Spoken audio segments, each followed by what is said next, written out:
personas que rentan casa, departamento, cualquier tipo de inmueble. Comentarles que el contrato de alquiler blindado es una nueva forma de contrato que está garantizado o con garantía, que ha surgido en los últimos años, pero que genera también muchísimas dudas, ¿no? Tanto en propietarios como en inquilinos. Y para entender mejor esto, cómo blindar un contrato, cómo sacar el mejor provecho, no nada más una parte, sino la otra también, digamos que sea algo ganar-ganar. Está hoy con nosotros Wendy Solís, quien es editora general de la revista Metros Cúbicos. Wendy, gracias. Muchas gracias a ti, Pita. Oye, encantada. Es que todo el mundo rentamos, la verdad. Tú que tienes el conocimiento más o menos del total, ¿cuánta gente tiene propiedad y cuánta gente renta? Estamos hablando de más del 70% de la gente que renta en el país. Entonces, ¿ahora en qué condiciones, verdad? Sí, además, como sabes, la mayoría de la gente lo hace a través de amigos, familiares, entonces muchas veces ni siquiera existe un documento legal que proteja a ambas partes, ¿no? Pues que es el contrato de arrendamiento. Sí, claro que sí, aquí vamos a despejar todas sus dudas. Pues vamos a empezar. ¿Qué es lo primero que tendríamos que hacer cuando somos inquilinos, ¿ok? ¿Qué es lo que vamos a hacer cuando encontramos un departamento o algo que nos gusta y decimos, aquí queremos rentar? Pues lo primero es ver que la persona que te va a rentar es el dueño legal de ese inmueble, ¿no? Porque también podría ser alguien que no tiene los derechos sobre ese inmueble, ¿no? Entonces luego podría aparecer el dueño y entonces ahí sí estamos en problemas. ¿Ah, sí? ¿Por qué? ¿Qué te puede pasar? Pues te pueden sacar o acusar de que estás allanando la propiedad.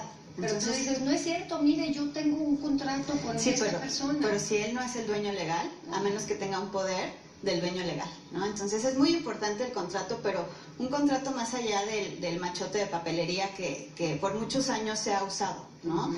Es importante que te bases en esto, pero que lo ajustes de acuerdo a las necesidades del acuerdo que va a ser, ¿no? O sea, hay un montón de cláusulas que tienen que tener el contrato justamente para lo que decíamos, para blindar el documento y la transacción. Entonces, la lección número 1 es asegúrate que la persona que te está rentando tiene la personalidad jurídica o que tiene el derecho sobre el inmueble para hacer esa transacción. Así es. Después, bueno, tienes el contrato de arrendamiento y entonces vamos a diseñarlo de acuerdo a todas las necesidades que vas a tener. Ay, sí, pero tú no lo diseñas, te lo diseña el dueño del inmueble. Sí, pero tú como inquilino es importante que revises cada una de esas cláusulas y que estés de común acuerdo, porque al final del día tú vas a ser el responsable de ese contrato, de que se cumpla, ¿no? Eso es lo que siempre decimos, que las dos partes tienen que estar protegidas. ¿Y cómo hacemos esto? Para empezar, el documento debe tener los datos completos de ambas partes, ¿no? Del dueño legal, nombre, apellido, dónde vive, identificación oficial, lo mismo del inquilino. Y el inquilino además tiene que dar referencias, ¿no? Si tengo algún problema, como dueño, ¿a quién recurro para decir, por ejemplo, justo hace poco publicábamos algo de, ¿y si el inquilino muere, qué pasa? Como dueño, ¿qué haces? ¿A dónde recurres? ¿A quién le avisas? Entonces es importante tener referencias del inquilino. Luego, más allá de, normalmente en los contratos de renta te piden a un aval, ¿no? Alguien que sea, ahora sí como que un solidario responsable, ¿no? Que si tú no pagas la renta, se supone que el aval lo va a pagar. Es correcto, pero en muchos de los dueños lo que hacen es que no te piden el aval o porque tú no tienes a alguien que sea tu aval, porque acuérdate que te piden un inmueble libre de gravamen en la Ciudad de México o en la ciudad donde vayas a rentar, entonces no siempre se dan estas condiciones. Entonces muchas veces lo que optan es por una fianza inmobiliaria.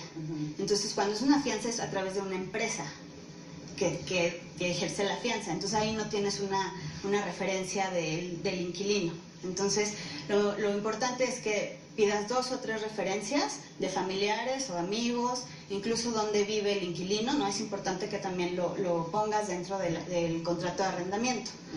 Otra de las cosas que genera muchos conflictos a la larga es el tema de mantenimiento del inmueble y de modificaciones, ¿no? La semana pasada justamente estuvo con nosotros la Procuradora Social de aquí de la Ciudad de México y nos hablábamos de esto, ¿no? Del tema de tener una situación más o menos que te dé algún tipo de seguridad, pero a veces es que no hay ninguna seguridad, porque cuando tú estás rentando, se supone que el que se haga cargo del mantenimiento sea el dueño del inmueble y no el que está rentando, ¿no? Es correcto.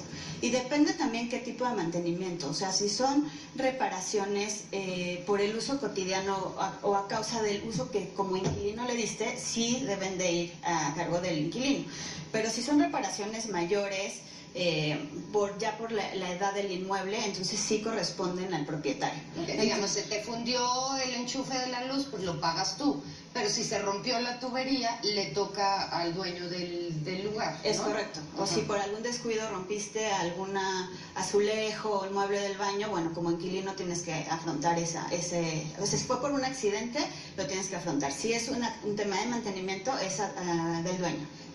Sucede muy común que el contrato ya lo tiene hecho el dueño y diga, estoy recibiendo el departamento o el inmueble en perfectas condiciones, y tú ves que está todo roto y le dices, oiga, pero está todo roto. Ah, pero pues así es el contrato, si quieres, y si no, no. Pues no.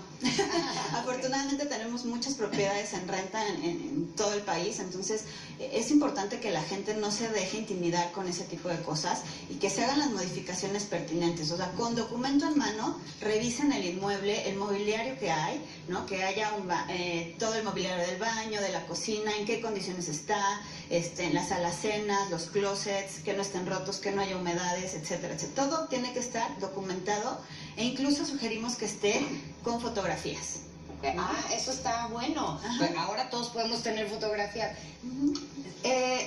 Generalmente cuando rentas un lugar, la renta es por un año y luego dice renovable.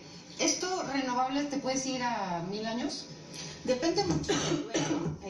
Muchos te rentan máximo 3 años por cuestiones también de seguridad, de que después es un problema sacar a los inquilinos.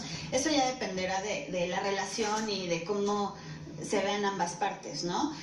Pero sí tiene que especificar el contrato cuándo se termina, cuáles son las causas por las cuales se rescindiría antes del periodo y si es renovable, cuándo se tiene que firmar un nuevo contrato. No es que ese contrato va a durar todos los años que vas a estar ahí. Cada año se tiene que volver a renovar porque la renta es probable que va a subir. Pero a ver, legalmente, ¿un contrato es válido 10, 15 años después de que se firmó? ¿El mismo contrato?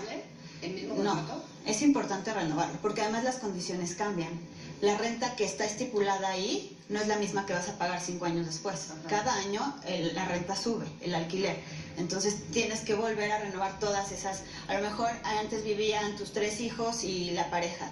2 años después ya nada más vive la pareja porque los hijos se fueron. Todo eso tiene que venir en el contrato. ¿Cuánta gente va a vivir? Yo no puedo decir que voy a vivir con mi pareja y después voy a meter a toda mi familia a vivir ahí, ¿sabes? Todas esas cláusulas, exacto, y que causan problemas siempre a la larga entre el dueño y el inquilino. Entonces, por eso todo eso tiene que estar. Incluso el tema de mascotas. ¿Se permiten o no se permiten? ¿Qué tipo de mascotas? ¿La cuota de mantenimiento va incluida en el alquiler o no? Que ese es otro tema que causa muchos conflictos porque los inquilinos, al ser inquilinos, muchas veces no se preocupan por el pago de mantenimiento del condominio, entonces genera una serie de conflictos. Y bueno, a veces si el dueño ni siquiera vive en la ciudad, pues ni se entera que ya se debe en 8 meses de mantenimiento. Y los que se quedan con el problema son los otros vecinos. Hace unos años estuve viviendo en Estados Unidos y rentaba, y allá son muy severos con no sé, de entrada. Te hacen lo que le llaman el background check-up, ¿no? Una investigación. Te hacen una investigación y en la que checan si debes dinero de tarjetas de crédito, si tienes algún otro tipo de adeudo con algún almacén. Si ellos ven una cosita donde no pagaste, ya no te rentan, simplemente, ¿no? También checan que trabajes donde dices que trabajaste. En fin, que hacen un seguimiento muy certero. De esa manera también ellos tienen el sartén por el mango. Aquí siento que es como más libre y que muchos de los arrendatarios, o sea, las personas que rentan los inmuebles, acaban metidos en graves problemas porque los inquilinos pues no les pagan, ¿no? Y todo empieza por el contrato de arrendamiento, ¿no? Por usar el machote, entonces los dos se meten en problemas, ¿no? Es muy importante lo que dices. Muchas agencias inmobiliarias, agencias que se dedican exclusivamente a rentas, ya se dedican a investigar un poco más a los inquilinos, incluso el buró de crédito, que es lo que se refiere, ¿no? A ver qué capacidad de pago tienes realmente para afrontar esta renta, el depósito, cuáles de las partes que van a vivir ahí van a ingresar dinero a la familia, etcétera, ¿no? Otro tema que creo que es importante destacar es el de adeudos de servicios, ¿no? Tú cuando entras puedes haber adeudos de luz, de agua, de mantenimiento, y la gente la verdad es que luego ni siquiera lo considera ni lo pide, ¿no? O sea, el dueño sí te va a pedir al final, preséntame tus recibos pagados hasta el día que te estás yendo, pero tú cuando llegas no lo haces. Tienes toda la razón del mundo, y de repente resulta que había un adeudo de 30,000 pesos de hace 10 años, y lo tienes que pagar tú, porque no es que te puedan volver a conectar la luz o hacerte un contrato a ti. El contrato está a nombre de X persona en tal dirección, ¿no? Entonces imagínate que tú confías en el dueño y te dice, bueno, págalo mientras vemos con el inquilino anterior y de dónde sacas el dinero y si no te cortan la luz y cómo vives, ¿no? Entonces son detalles que la gente no se ocupa de revisar y que son realmente muy importantes, ¿no? Lo que decíamos, el tema de modificaciones es otro. Y mucha gente de, bueno, quiero colgar este cuadro, quiero pintar esta pared, y muchas veces existen restricciones al respecto y que tienen incluso penalizaciones y ni siquiera lo sabes porque no leíste el contrato, ¿no? Exacto. Yo hace tiempo rentaba y el dueño era súper estricto y nos lo dejó claro desde el día 1. O sea, no puedes colgar un cuadro. Y si lo quieres colgar, lo pegas y no puedes cambiar los colores de paredes, o sea, no podemos mover nada del departamento. Entonces sí. ¿Y te gustó vivir ahí? Sí, era un poco complicado porque después ya quieres personalizar tu casa. Claro, obviamente, donde tienes tantas restricciones, entonces siempre te vas a sentir que estás en un lugar ajeno. Bueno, yo quisiera pedirte que regresaras pronto con nosotros porque se está dando otro tipo de renta ahora, y es que hay mucha gente sola, ¿no? Sobre todo mucho joven, digamos, joven que ya tiene un cierto nivel económico, que prefiere rentar como pequeños departamentos, cuartos, o empezar a compartir. Pero todo eso tiene sus bemoles. Así que Wendy Solís, editora general de la revista Metros Cúbicos, te agradezco enormemente. Gracias a ti. Este día, la visita. Feliz. Y nos vemos pronto, ¿va? Claro que sí. Muchas gracias. Perfecto, gracias. Y ahora vamos con Paco, mi consentido.